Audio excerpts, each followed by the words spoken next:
Welcome on in to Love of the Star, an Audacy podcast. Love of the Star is indeed a podcast, and you can find it on the Audacy app or wherever you get your podcast. We are live, the grand opening of the new Hurtado BBQ in Dallas. You can find it 900 South Harwood Street here in Dallas, Texas, right by the farmers market. It is gorgeous. We are loaded up here at Hurtado BBQ. They brought us the El Jefe platter. It is a 3rd pound of brisket, pulled pork, spare ribs, turkey, burnt ends, and sausage, plus your choice of 2 sides. We've also got the delicious queso with some fresh-made chips. We got some Texas Twinkies. Hurtado BBQ, it is the best place to be. Zach Wolchuk alongside the Super Bowl winning scout, Bryan Broaddus, and Eric Chiafalo. Together we are on the G-Bag Nation, 2 to 7 p.m. on 105 through the Fan, which you can also hear on the Audacy app. Also, Bryan and I on the draft show as well. We've also got Bobby Belt in the building, former host of Love of the Stars. We didn't totally kick him off here, boys, but this is amazing, and there's always Cowboy news when it comes to Love of the Star. Heck yes, there is. This is the time now. We start to gear up. Like there's no lag time from season end. Now all of a sudden, boom.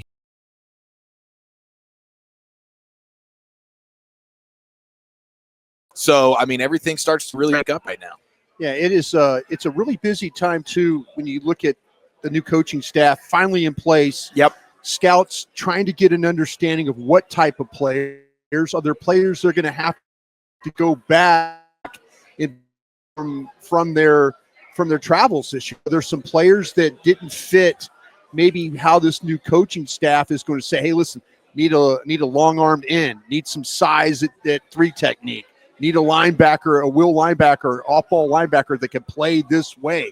So there's some players that were probably not for us under the old administration, but all of a sudden now they're getting a little bit of an understanding of, hey, these are the type of guys we like, and these are the ones we need to go get. So a lot going on. To be honest with you guys too, if I'm Brian Schottenheimer here, I basically tell the coaches, scouts are running this draft. We're going to have a say. We'll have a say, but we're not going to have a say. Very reminiscent of what Bill Parcells did when he first came in. He wanted to get to know the scouts, and he basically told the coaches, hey, settle. We'll let these scouts handle it. We'll observe. We'll work with each other, and they'll do a job. They've been on the road looking at these players. We don't need to be coming in from Oregon or other places, these just a random workout. Yeah, exactly. And so to me, it's Brian Schottenheimer, would be really, really smart just to let Will McClay and these scouts put this board together, pick them the players, and then work from there. Well, and that might have been the last time the Cowboys had their most successful draft. 2020 was Mike McCarthy's first year. Who'd the Cowboys get? CeeDee Lamb in the first round, Trayvon Diggs in the second round. They got a starter in Neville Gallimore in the third, and then Tyler Biadasz, who was just a starting center in the NFC Championship game and was a starting center for you for 4 years during that time. So you hit on 4 of your 7 picks were starters in the NFL. 2 of them have been all pros in the NFL. So when you let the scouts do their job, right, at least from the Cowboys' perspective, it's usually resulted in hits. Maybe when you start to get some of the coaching input, maybe that's when somebody's fighting for some other guys like Amazi or somebody else. Yeah, this is, to me, Schottenheimer could do himself well if he gets out on the road with Will McClay. If they could go and hit the major ones, the higher graded ones. I mean, we've talked about this, not on our shows on 105.3 The Fan. Love of the Stars, we're getting involved with that all together. We've talked about needs, and you really could. You could pick any player, any position, and you would feel really good about that. It would help the team. But I think that, it's like I say, Brian Schottenheimer gets out with Will, and now they're shoulder to shoulder, and they're kind of mapping this thing out. And it gives Schottenheimer an opportunity because he's going to have a say. He's going to have a say. Every head coach with the Dallas Cowboys essentially has almost a general manager-like say in the personnel. But if he could hold his coaches off at arm's length and say, all right, guys, I got this handled for us, and then get with Will and then build the board, because there's going to be a time where they get in that war room and they're going to ask Schottenheimer a question, and he's going to have to be able to have a response. We've seen it over the years, the Jason Garretts. We've seen it with Mike McCarthy. Hell, we've seen it with Bill Parcells. I do think it's interesting, though, that this is a unique staff that Schottenheimer has just built, bringing guys from the college ranks. A lot of college guys. The coaches will have a nice perspective on some players, but there's no question that when it comes to actually making the selections, you want that scouting staff to be the ones that are pulling the trigger there. I think it's been one of the best parts for the Cowboys organization. I think it's their backbone is Will McClay and the coaching staff. But you make a great point there, Eric. When you add in guys that are coming from the college ranks, like a Connor Riley from Kansas State, Junior Adams, who was just with Oregon, as examples, they do know some of these players. I mean, they were coaching them. Yeah, very reminiscent of the 92 when 89 when Jimmy Johnson and his staff basically from Miami came in. Those are coaches from the Big 12 in Riley, and then Coach Adams is coming from – he spent time in both, the Pac-12, and then Oregon just moved into the Big 10. Right. So he's got also a good point of view. Now, it's just a great asset to have. It's just another layer when you're talking about the draft. We'll actually do a Love of the Star mock draft. We will go ahead as a whole in the room. We'll do, let's say, 3 rounds. We'll see if it ends up going longer than that. We'll do that later on in the program. Plus, be taking your questions here on Love of the Star. But the big news in Cowboys country, you did have Dak Prescott getting interviewed at the children's charity cancer event that he was at. And then you also had, of course, I just got snubbed on a hand pounder. I don't think he saw you. I think I waved to him earlier. It was a late push. It was a late push. My guys got me. As we're live here at Hurtado BBQ. Eagles did win the Super Bowl. They can go bleep themselves, right? Yes. So now it's all about chasing the Eagles. And Dak made some headlines saying, I don't think we're that close. We're not that far away. From Dak's perspective, he beats the Eagles a lot. Sure does. But they're far away, right, from a roster standpoint. And Dak always says the right thing, so he's not going to act any other way. There's a part of you, though, that wishes Dak would have gone the Micah route with this and said, hey, you know what? We are a little bit far. We're on the same page. We do need to, that voice putting a little bit more pressure on the front office would have been nice too. 100%. So when you have the Dak Prescott, who is kind of, hey, I'm the company man, I'm going to say the right things, you got to have a Micah Parsons. And this is probably the best attribute of having Micah on a podcast platform and honestly, quite frankly, not giving a bleep about what he says. Micah, quote, I don't want to sit back and just watch other people build and build and build, and we stay the same. So we definitely need some call to action. And you got to assume he's discussing the Eagles, the team within your own division that they just saw win a championship and are paying 2 wide receivers, are paying their quarterback, are paying a running back, are paying big money to at least 2 of their offensive linemen, right? On their defense, they're paying guys there as well. They just traded again. They bring in Chauncey Gardner-Johnson, Zach Bond's a free agent addition. Yeah. The dude that they brought in and paid, Bryce Huff, he was probably a guy that didn't have as much impact, but then they also, of course, drafted well. Well, yeah, this is a team, though, if you look at their cap numbers, they're really not paying them. If you look at how their cap structure is. That's how they structure the cap. Yeah, I mean, their quarterback will not hit $50 million.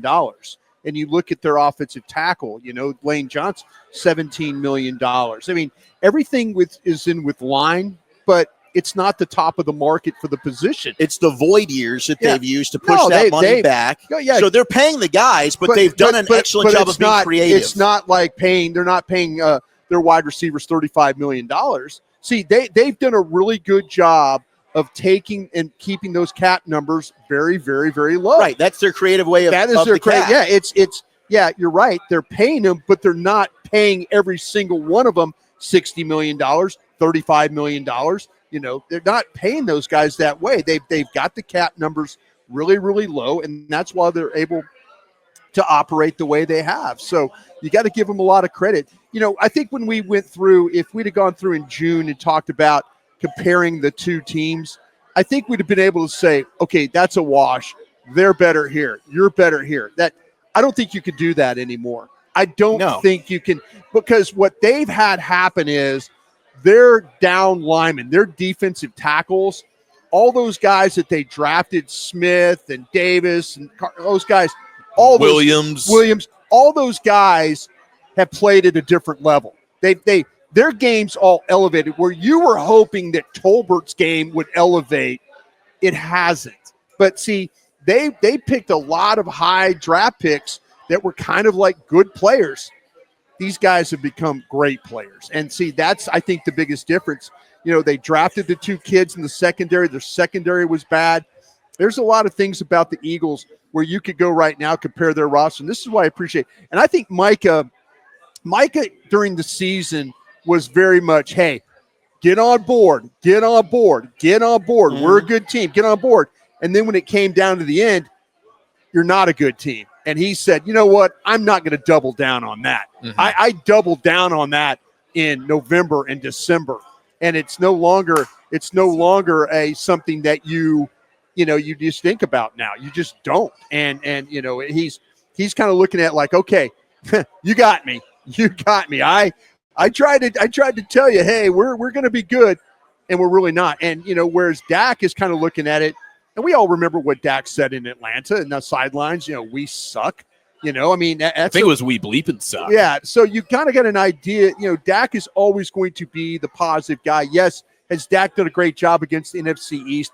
Absolutely. I think Will McClay's built a team that can compete in the NFC East.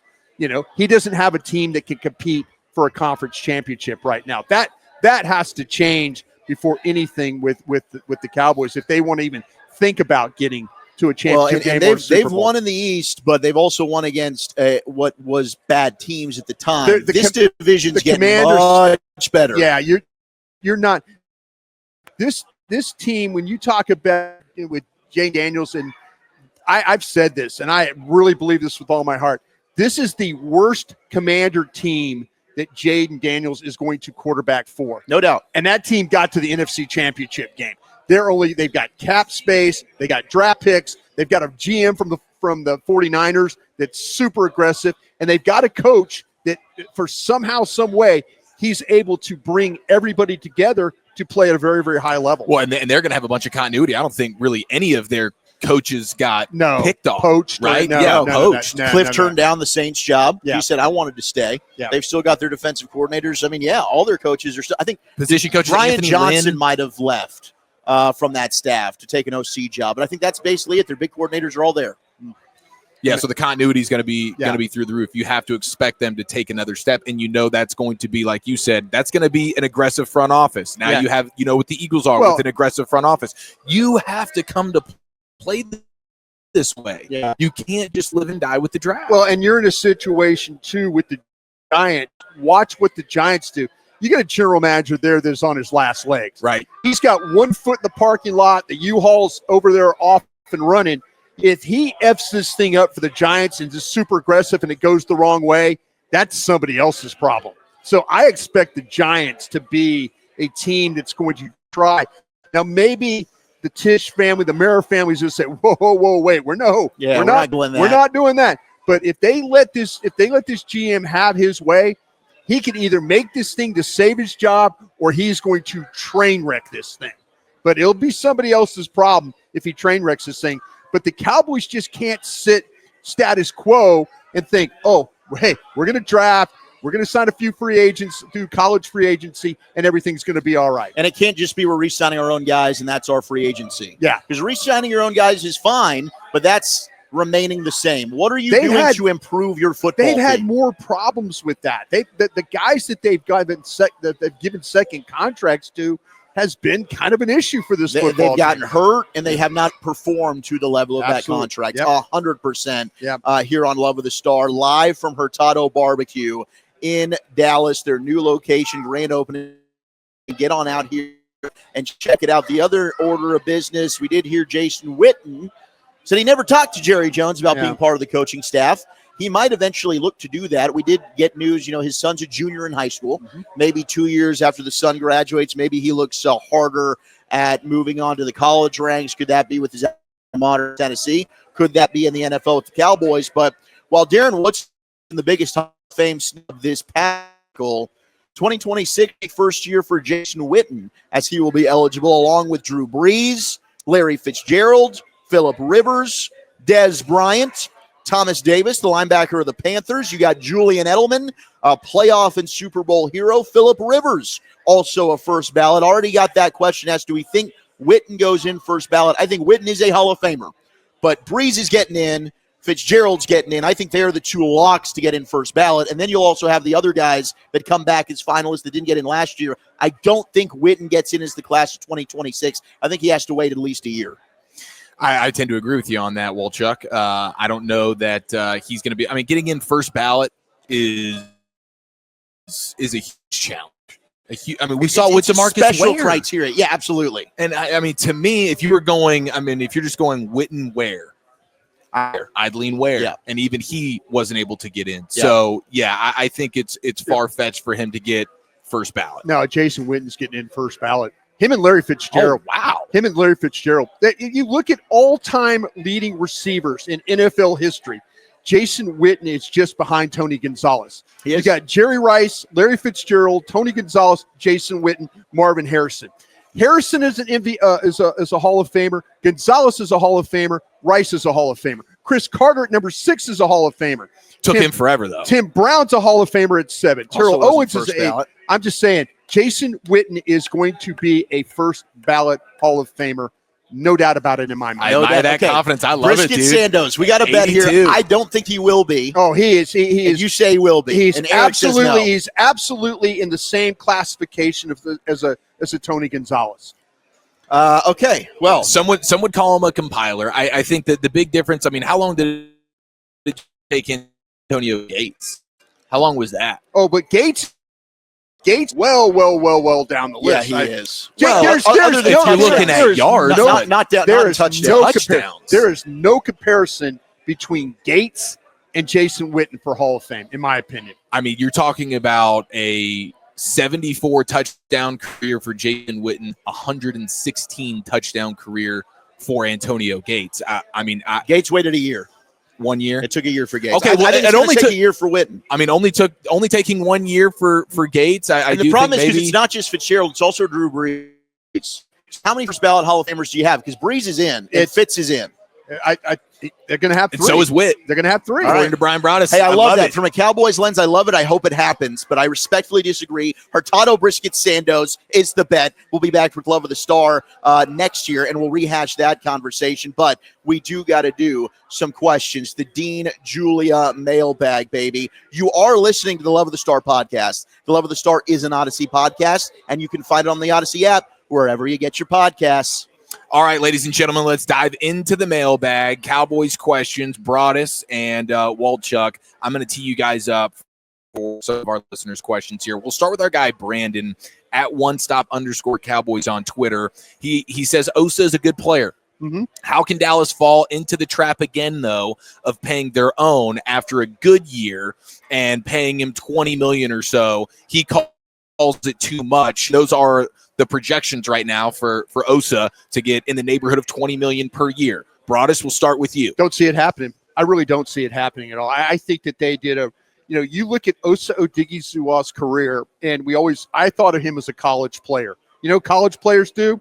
They play 13 weeks, and then they play in a bowl game, and then they're done. Mm-hmm. He has not been consistent enough of playing in week 14, 15, 16, and 17. There's a month of the season. This is the first time that we've seen Osa Odighizuwa play at a very high level through the entire season.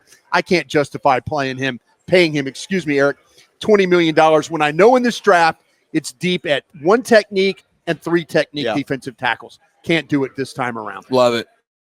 Wolchuk? Yeah, if there was 1 year that you can say, okay, the draft, I can find a defensive tackle, and I can probably find a starter as deep as the 3rd round. It is this year, and you could even double dip at the position. So for me, I'm higher on Osa Odighizuwa than I think both of you guys are. But Brian's absolutely right. He has not put a whole season of consistency together. I think a large part of that is because he has no help. He is really your only good interior defensive lineman, and he's getting beaten up and worn down throughout the course of the season. If Mozzie had have actually developed, and he did towards the last month of the year, which is when you saw Osa playing some of his best ball, that would help him. But $20 million, it's too rich, and I think it's going to be too rich for the Cowboys. I'd rather, and we've talked about this, spend that money on linebacker. Go on the linebacker. Whether it's Nick Bolton from Kansas City, but another position, I can't earmark that money for Osa. I agree with Brian. Okay, I love that because I was just about to ask what's the position that you would like to maybe spend big on an outside free agent? Is that linebacker? Guaranteed linebacker? Yeah, if you can guarantee me Nick Bolton, and I know that he's going to make And listen, they got a bargain of a deal last year when it came to Eric Kendricks. Eric Kendricks was a $3 million a year player. They got roughly like a $14 million player out of that. So, yeah, but you get a guy like Bolton that can cover, that can play downhill, that is physical, that can tackle. We saw Kendricks kind of wear down at times. I don't think this guy wears down Bolton. I am totally interested. I would rather spend that money like we talked about from Osa's money. I would rather spend it on the linebacker Bolton. I love that. Yeah, and he's a Super Bowl champion. We know that. Several times. You're going to have Bond. You're going to have even a guy like Robert Spillane from the Raiders. Yeah, Ernest Jones, I think, led the Seahawks in tackles. Ernest Jones is a solid player. Yeah. Dre Greenlaw, how many years have we seen him just be a menace for the Niners and absolutely crush the Cowboys? He's available. Kaiser White from the Cardinals, solid player as well. So, yes, if the draft is not going to be heavy when it comes to the linebacker, that's where you go spend your money. And then you stock up in the draft on the defensive tackles. And not to say that you just avoid defensive tackle in free agency at all, but, isn't it a guy like B.J. Hill, Walchuk? Absolutely, B.J. Hill. That could come on the cheap a little bit, but be a nice veteran piece to throw in there. You certainly need, you need bodies, but if you're in terms of swinging big at a position, I think that would be the smartest way to go. Okay, let's go to East Coast Cowboys. Cowboy Junkie 22 on Twitter. Is there a real trade out there that the Cowboys could or would make to help make the team better instead of just doing free agency or draft? Is there any type of? We know that the Myles Garrett stuff is out there, and that's sort of a far-fetched situation. That's unrealistic, I think, as the Cowboys go. The Myles Garrett stuff. I wonder again with the linebacker situation. Like I say, I think that's going to have to be. I just don't see it in the draft, and I wonder if you mentioned a bunch of linebackers for free agency, but I wonder if there's a young guy that we're not thinking about. I wonder at wide receiver. Yeah, there might be somebody that you're looking at right now that you're saying that the pro personnel department's saying, hey, what about this team or with that team? We've got to gather names on that. But I think there are possibilities.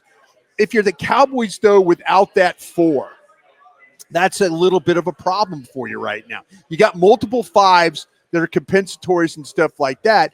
But if you're wanting to go out and get a real legitimate player, you're probably going to have to throw that 3rd-round pick at somebody. And I don't know if Dallas necessarily wants to do that. Now, we've had some discussions, and we're going to do a mock draft today.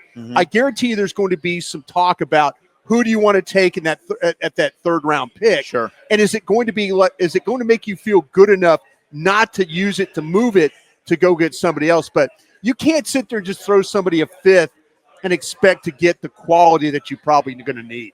Yeah, and that's more the expectation. I didn't give you any names, but right? Like but just the plan. But the plan of it all. If you want to catch big fish, you got to throw the right lure.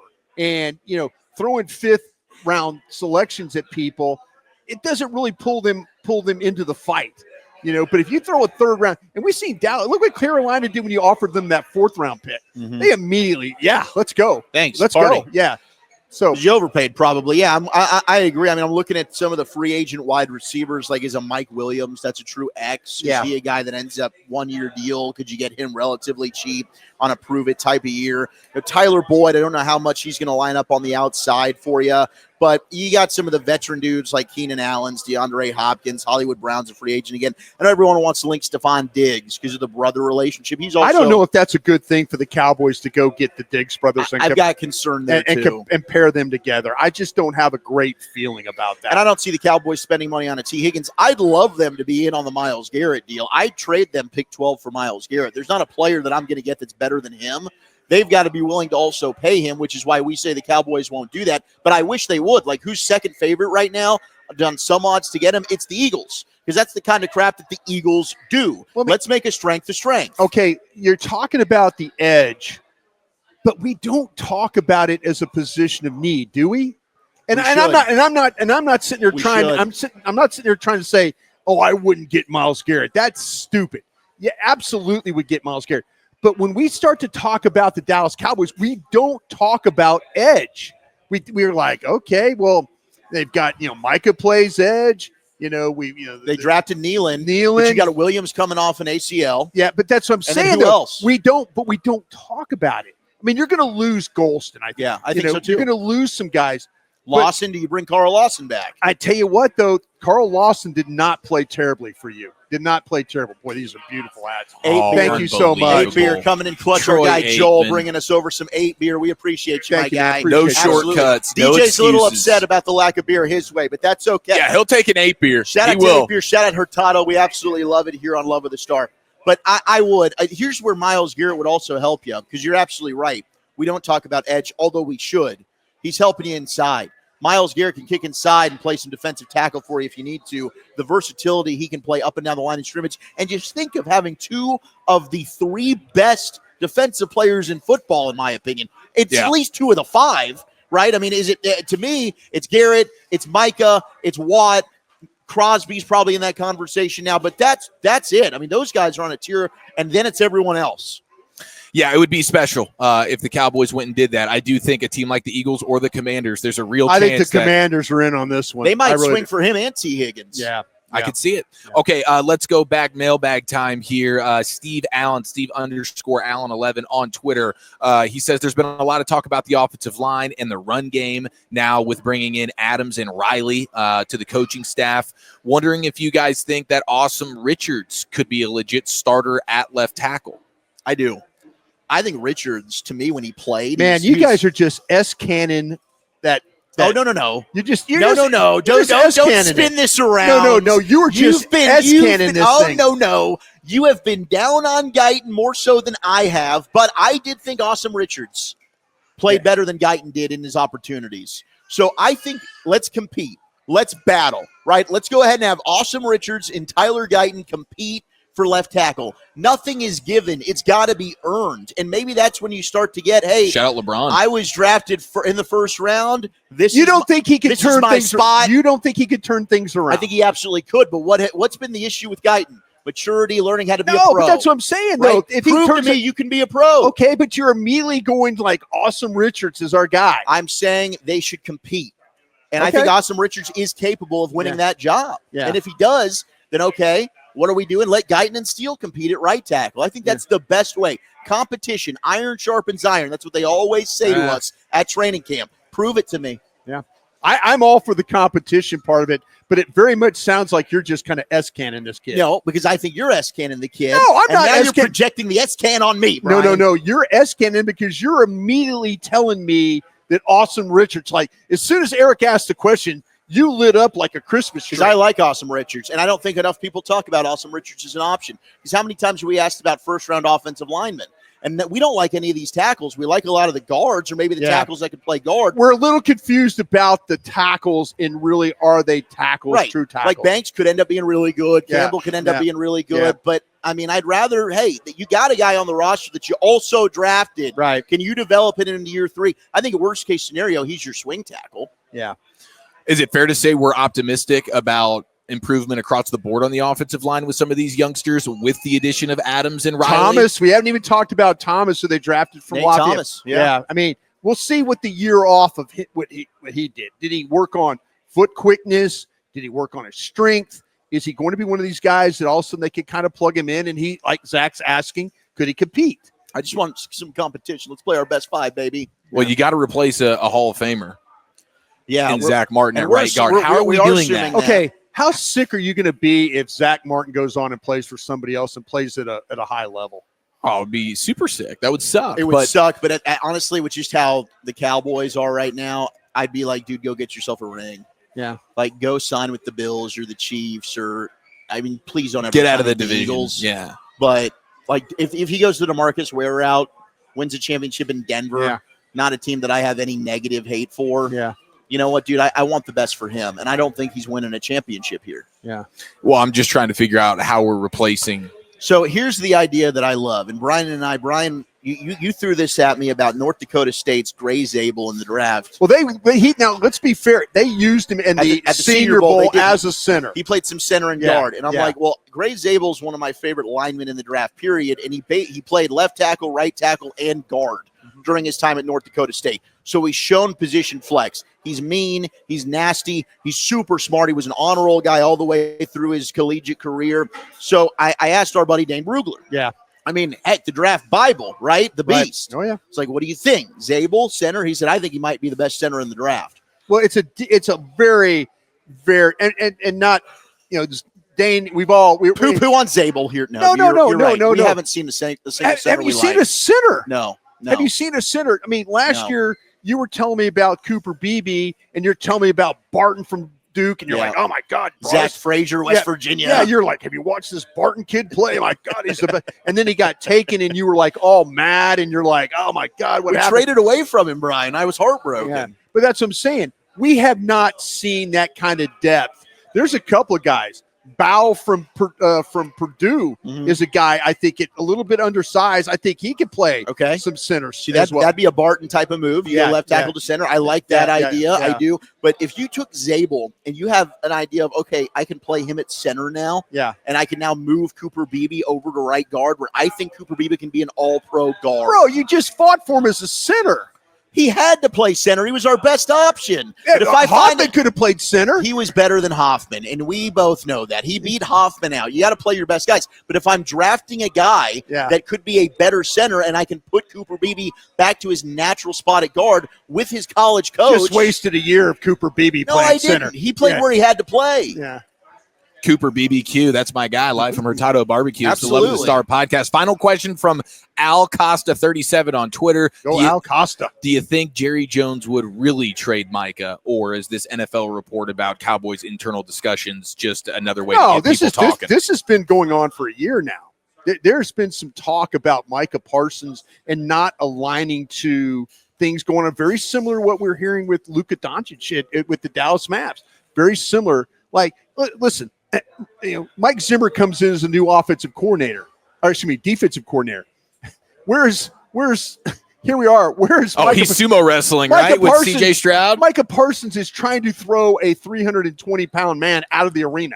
He's like trying to grab the sash around his waist and throw him out of the arena. He's not, Micah Parsons wasn't here working on stuff. There are things about Micah Parsons' own program, wants to do it his way, doesn't want to work at it, doesn't, a lot of the same things that we're hearing. So this is not new. This is not new stuff. And the guys and the gals that talked about it a year ago got just mauled.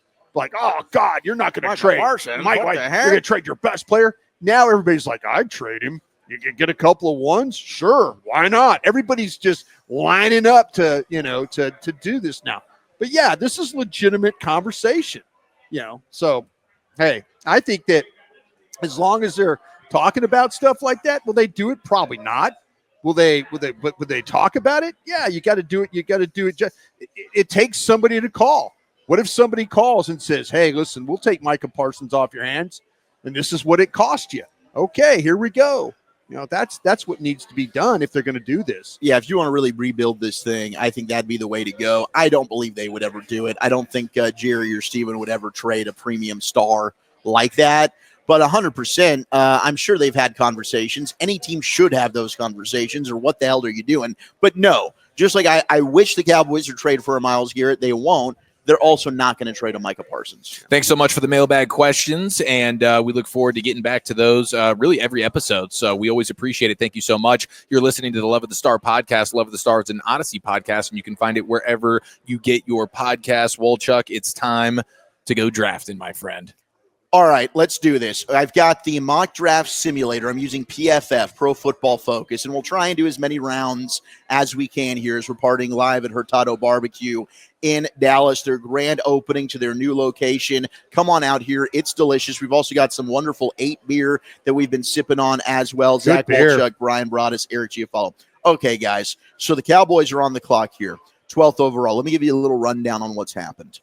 Shedeur Sanders went number 1 overall to the Titans. Okay, that's exactly what he's expecting. How about him calling cap on Field Yates' mock draft that has him falling all the way down to number 6? He's like, you're kidding me. I'm not going He to might 6. as well have been Brock Purdy, Mr. Irrelevant in that scenario. Shedeur Sanders, and listen, the Sanders, they are just reeking with confidence, as they should be. Yeah. But that is a dude that must be being told definitively he's going top 5 for sure. Well, he did meet with him at the Shrine Bowl. Maybe he just had such a good meeting. He's like, you're our guy. We're taking you. Who knows? Abdul Carter, edge Penn State. He has always been either 1 or 2. He's fantastic. Cam Ward then goes to the Giants at 3. Okay, I was watching an offensive tackle the other day from Miami, and that's really the first exposure that I've had of just watching Miami offensive football. And I'll tell you what, I was Jalen Rivers, the tackle who's the guard. And I'm watching Cam Ward play against Louisville, and I'm going, holy jeez. He is moving, dodging. He runs for his life a little bit. Avoiding, throwing. I don't know, man. He might be better. All right. Let's get our Miami correspondent, Eric Chiafalo, on the phone. Eric. Oh, I think he's got a shot being better than what Sanders. do you think? You've grown Cam up. Ward? Yes. You've grown up in a Hurricane family. What do we think of Cam Ward? Listen, Cam Ward is the only reason the Hurricanes have been able to even compete for an ACC championship for the most part since they got into the conference. That changed everything for them. They had no defense last year. It's similar to like a Jaden Daniels with LSU, where it's like, man, you better go out there and score 40 points because the defense is going to give you nothing. And I mean, he's a big play dude, but he does hold on to the ball a little bit, and that can be extremely volatile. So does Daniels. You ever watch Daniels? And watch Hurts. Caleb Williams. Hurts will hold on to the ball too. Sure. It's not to say that you can't kind of control that to some extent, but he's obviously not a Jaden Daniels when it comes to speed and being able to run away from things in the same manner. But he's certainly more athletic than Shedeur Sanders. He's certainly got a much higher ceiling than Shedeur Sanders. He's a bit erratic. There are some things that you're going to have to. I mean, he's an older player.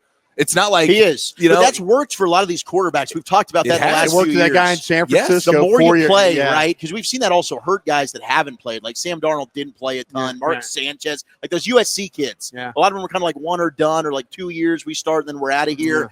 Mitch Trubisky played like 14 games. 1 year. So and it didn't work out well. So I think a lot of these guys have had success almost the more they've played in college. It's translated. Cam Ward does have a little bit of an it factor to his game. He does. I thought that with Michael Penix Jr. last year. And he won at Indiana, won at Washington, went to a national championship game. And what we got to see from him at the end of the season with the Falcons was pretty good. So Cam Ward could end up being the best quarterback. It would not surprise me at all. Not at all. Yeah, I think the upside is real. And to me, he's the no-brainer of these quarterbacks. If you're going to take a chance on any one of these quarterbacks, he's the guy with the ceiling that you've seen be just a total monster for Miami last year. All right, so Will Campbell, the LSU tackle, goes to the Patriots at 4. That seems like a very kind of locked-in pick there. Now, I know you guys speak about him in particular ways. You're not totally in love with him.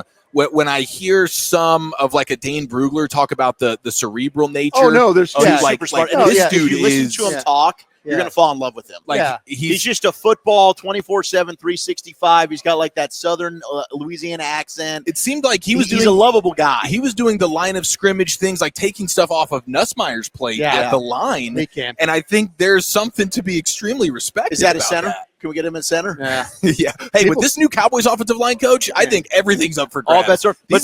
These guys are down for some versatility. We got man. some G-Bag Nationals in the house. Here's we're live at Hurtado. Okay, Travis Hunter goes to the Jags at 5. Malachi Starks, the Georgia safety, goes to the Raiders. Boy, that's early, man. Mason Graham hits the Jets there, the defensive tackle from Michigan at 7. Michael Williams, the edge from Georgia, goes at 8 to Carolina. A lot of Georgia love here all of a sudden. Tet McMillan off the board goes 9 to the Saints, wide receiver from Arizona. Got close. And then we got James Pierce Jr., the edge from Tennessee, going to the Bears at 10. That's a pen throw for me. Like, darn it, I'm okay with him coming off the board. And then Armin Membu, the offensive tackle, who I think is a guard, goes to the 49ers at 11. I think that's a perfect fit for him. Because I think he just fits that type of running scheme, that Shanahan zone run scheme. He's great for it. And especially with how young he is, right? He's like a 20-year-old. He played right tackle in the SEC and was pretty dang solid. All right, boys. That's Tyron Smith was that age when he was picked. So here we go. Cowboys on the clock at 12, and you've got Ashton Genty, which we can have a war over. Will Johnson, corner from Michigan's there. Bryan and I were like, I don't know about him. Tyler Warren, tight end out of Penn State, is available. You've got Kelvin Banks Jr. from Texas. Luther Burden's there, the wide receiver from Mizzou. Jalen Walker, the edge from Georgia, also available. And then you also have Tyler Booker and Josh Simmons. Tyler Booker's the guard from Alabama. Josh Simmons, the offensive tackle from Ohio State, who we both believe would be the best tackle in the draft. But he's got what was his injury? We found out what it was called. The patella, wasn't it? Patella tendon, right? Yeah, that's a rough deal. But I gotta tell you, we got teams calling us for the 12th overall pick, boys. Good, perfect. That's beautiful. That's what I wanted to hear. Trade down, baby. All right, how about Indianapolis? We got a couple of offers. Indy says, okay, we'll come up 2 picks. We'll give you pick 14. We'll also kick in pick 80 in the 3rd round. Gets it back. All right, trade it. That's a no-brainer. Or we can go pick 12. We're swapping here with Atlanta. We're going to give them 12. They're going to give us 15. We're going to kick them back 76, but in return, they're going to give us 46. Which is they give us the second. So we'd round have pick. 2 2s now. Yeah, but we don't have a third anymore. But we got 2 2s. So now we're going to have 3 top 50 picks if we do this. I think I like that deal better. Go to Atlanta. Let's play with the 2s. You want to go with Atlanta? Yeah. Okay, let's go to Atlanta. Let's play with the 2s. Here we go. So we drop down from 12 to 15. We're going down to 15. We'll see who's there. Okay, boom. Now we still got Genty on the board. All right, so Will Johnson goes. Kelvin Banks goes to the Dolphins. Tyler Warren off the board goes to the Colts. So you still have Genty, you still have Burden, you still have Booker, and a Walker would be the top 4 players on here. We've now got another call for another trade. This is in the division.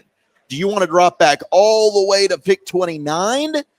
And you're also going to get pick 61 from Washington, and then a 2nd and a 7th next year, all for 15. Or we can go out of the 1st round entirely, and the Bears are offering us pick 39 and 41. I don't really want to do that, and I don't know that I'd love to drop down to 29 or not. What do you guys think? Let's pick our player here because we've got the 2 2s, right? We got the 2 2s. Yeah, so that I think we could do some good there with that. Me personally, I would pick Genty at this point in time because I've accomplished what I wanted to. I got the best player in my stack, but I also picked up, like, we lost that 4th round pick. I parlayed this into, like, yeah, I gave my 3, but I've actually got now an opportunity to hit 2 of these 2nd round picks. So me personally, I would fight to take Genty here. But the possibility is, no, with the 2 2s, you might be looking at a running back here. You might want to think about taking a wide receiver now, So Burden's there. Yeah. And Igbuka's there. Yeah. See what I'm saying? And Josh Simmons, I know you love, but the patella has you scared enough to say thanks, but no thanks. I would, you know what? If you take Josh Simmons here, it would have to be because the patella is fine. I'm going to try and get my lineman in the 2nd round. I'd be cool with taking Igbuka, who I have over Burden. Take Igbuka and see what happens to this. I mean, now, I just want to ask you guys. I would also take Genty here for the record. I would absolutely. But I'm okay with, since we got an extra 2nd, maybe we can snag a runner and an offensive lineman. I mean, if Johnson or Hampton or Henderson's there at one of the 2nd round picks, I feel fine because I went ahead and grabbed. I got Burden over Igbuka in here. I would probably fight for Simmons, the tackle, over that pick. Yeah, my best players here: Genty, Mike Green, Jalen Walker. Okay, you could absolutely Genty, Simmons, probably Burden or Igbuka, and then Green for me. Okay, I love that you guys haven't even mentioned a guy that I'm interested in just because of the nature of the position. I don't know the player as much. Yeah. I love the idea of building the offensive line and defensive line. Mm-hmm. So I'm honestly looking at names like Tyler Booker, and I'm looking at names like Derek Harmon right now as just positions where I would love to plug those. Not with all but how big of a reach is that? With all those guys on the board, I couldn't go that route. I mean, I would. Harmon's number 2 defensive tackle. Yeah, a reach others. It wouldn't be a reach for me. Booker, I think, is a little high for him here, but that's a plug and play right guard. I think Donovan Jackson from Ohio State. I think Jackson's. I just think better draft, better for than me. Booker. Yeah, and I think we might be able to get him in the 2nd round. So you guys want to go Igbuka over Burden? I would do that for sure over Burden. Go ahead. We're going to do it. We hit it. All right, now we're about to be back on the clock here because we got 2 2nd round picks. Okay. We've also got an offer to move back here, but I don't want to do this because this is for next year. We're not going to do that trade. So now we got pick 40 and we got 46. Yeah. Kenneth Grant and Gray Zabel and Donovan Jackson just all went right ahead of us here. So 2 offensive linemen and 1 defensive tackle. Let me see what other offensive linemen we've got here. Okay. Offensive tackle, we've got Connerly from Oregon. Guard, we've got Wyatt West Virginia. I liking what we're doing right now, offensive line. Okay, you don't like those? We're not going to take these guys No. here. Running back, Caleb Johnson's there. He's my number 2 back. If you talk me out of taking Genty to take Ibuka, please let's take the runner right now. Let's take this runner. Just be safe. Just take the runner. I don't want to. Now how close is the other pick behind? 2 picks later. If you guys want to, we've got 1 pick in between. All right, I would consider I would take the wide receiver. We took the wide receiver first. I would consider now taking a defensive tackle. Thank you. Yes. See who's available at DT. Please tell me the Texas kid is. Tyleek Williams was there. I hope Alfred Collins is there. Walter Nolan's there, who I think that they love in that. Grant's gone. Right. Grant went. Grant went. Okay. Nolan. Alfred Collins is there. Okay. Nolan's a 3 technique. Williams is a 1. I have him as a 1. Really? Okay. I was a 1. I think. Well, so if you want to put him as a 1, he's got some good pass rush ability. Yeah. I love Alfred Collins. I'm a huge fan of his. I got him in the 3rd round. Okay, so this would be high for you to take Alfred. Yeah, I couldn't go that route. And then TJ Sanders is there from South Carolina. I would rather take Sanders. The names I have are Nolan or Williams and Nolan, the 1 or the 3. Yeah, that would be. Let's take Williams then. We got to take one of those guys right here. Take the 1 technique. All right, we took Williams. Now we got another trade. We can go back to 54 with the Packers. Is a running back now on the board with our 2nd, 4th round? Yeah, no running back went. They took Trey Amos, the corner. So we can still take Caleb Johnson. Take Caleb Johnson right here. All right, boom, we got him. Caleb Johnson's our guy. Oh, and with the defensive tackle that we just took, you said who was that again? That was Tyleek Williams. Tyleek Williams. He was from Ohio State. Yeah, and that's either. It sounds like we have some disagreements on 3 or 1. Well, he's big enough to line up as a 1. I just think he's got good pass rush ability. Okay, he's got rare ability overall, though. When you start to talk about, like you say, he plays outside the tackle box. There's more to me. There's more questions about Nolan than there are Williams. Gotcha. So I would probably lean towards taking Williams there, which we did. And he eats double teams. Like that's who that's going to help your linebackers. Oh, beautiful. That's what we want. Super difficult to move off the ball, but he's got the quickness and a pass rush ability to move off as well. So we went Ibuka, Williams, Johnson, right? Yeah. For the 3 picks. I think we've got a good draft here. Okay, now we're back on the clock. Pick 150. Okay. So we're now all the way in the 5th round. We traded it into the 2nd with the 3rd. Right. And then we have Mingo in the 4th that we traded in the season. Darius Alexander, the defensive tackle of Toledo, is there. So is CJ West, the defensive tackle from Indiana. Okay. I love both these guys. I do, and I would consider taking Alexander from Toledo because I think he could play 3. I think he's he's more slippery than CJ West is for sure. Yep. Pair him with the big man we just got. You can do that. Offensive line though, I just got to take a little peek at what we got. Jalen Rivers, the dude you just watched. I think it's further down the board. And what are we? Are we in the 5th round right now? We're in the 5th round. Well, and that's reasonable. That's reasonable for me. But Darius Alexander, I think, is a 3rd round player. I do too. I don't have a problem. I think he's a legitimate 3. Love it. Perfect. So I think all in all, guys, we've crushed this to this point so far with who we've drafted for the Cowboys. And now we're on the clock at pick 170. CJ West is still there. You've got Raheem Sanders. You got Jake Majors, the center from Texas. I have not seen him play. I think here that's tremendous value to get a guy like Jake Majors. Yeah. Yeah, I think it's all about the trenches. I mean, ultimately, offensive line here would be. Let's just take him for funsies. He's a local kid out of Prosper. Is any tackle there? Offensive tackle. Who we got left? We got Brandon Crenshaw Dixon out of Florida. No. We've got Dalton Cooper from Oklahoma State. Jalen Travis. How about Trapillo from Boston College? I don't think Trapillo's available, unfortunately. I don't think the William and Mary kid is there either. Yeah, that would be Cam Williams. Yeah, he's not available. I'm not loving any of these tackles. Oh no, that's Jordan Grant. Williams. That's Charles Grant. I'm sorry, Cam Williams is Texas. Yeah, that's right. Yeah. Charles Grant. Georgia Tech's there. I liked what he put on tape. He's an interesting player for me. Is Issei Poole available? The Washington State tackle? I don't think he is. So really, we're not loving any of the tackles that are here. Tight end, Luke Lachey, Iowa. You can't ever go wrong taking Iowa guys. And Jalen Conyers, underrated tight end, Texas Tech Raider. That dude might be one of the best blocking tight ends in all the country if you want to find a guy that can block. Wide receiver, you got speed. Jimmy Horn Jr.'s there. LeJonte Webster and other Colorado receivers there. Antoine Wells Jr. Quarterback, Kyle McCord. You want to take a dart at quarterback? I haven't seen McCord play that much, so I don't know. I mean, you saw him live at the East-West game. He's the best that's here. And McCord's not bad. Okay. But if you want to just go for funsies with a different position, we can do that. I think we're good on this. I mean, I think we've done enough to where we know. Yeah, we have an idea. We pretty much got a Mecca Buka, Tyleek Williams, both Ohio State guys. Right. Caleb Johnson, running back out of Iowa. Darius Alexander, defensive tackle out of Toledo. That's and then three. Jake Majors, the center out of Texas, ended up being our pick there. Yeah. So I think, hey, you hit offensive line, 2 defensive tackles. We double dipped. We got our starting running back, and we got our number 2 wide receiver. Yeah. Holy moly, we crushed it here, boys. This has been a blast. It has been a blast. That was awesome, dude. I love that. I can do that all the day. I know, it's fun. The Monster Simulator to rush.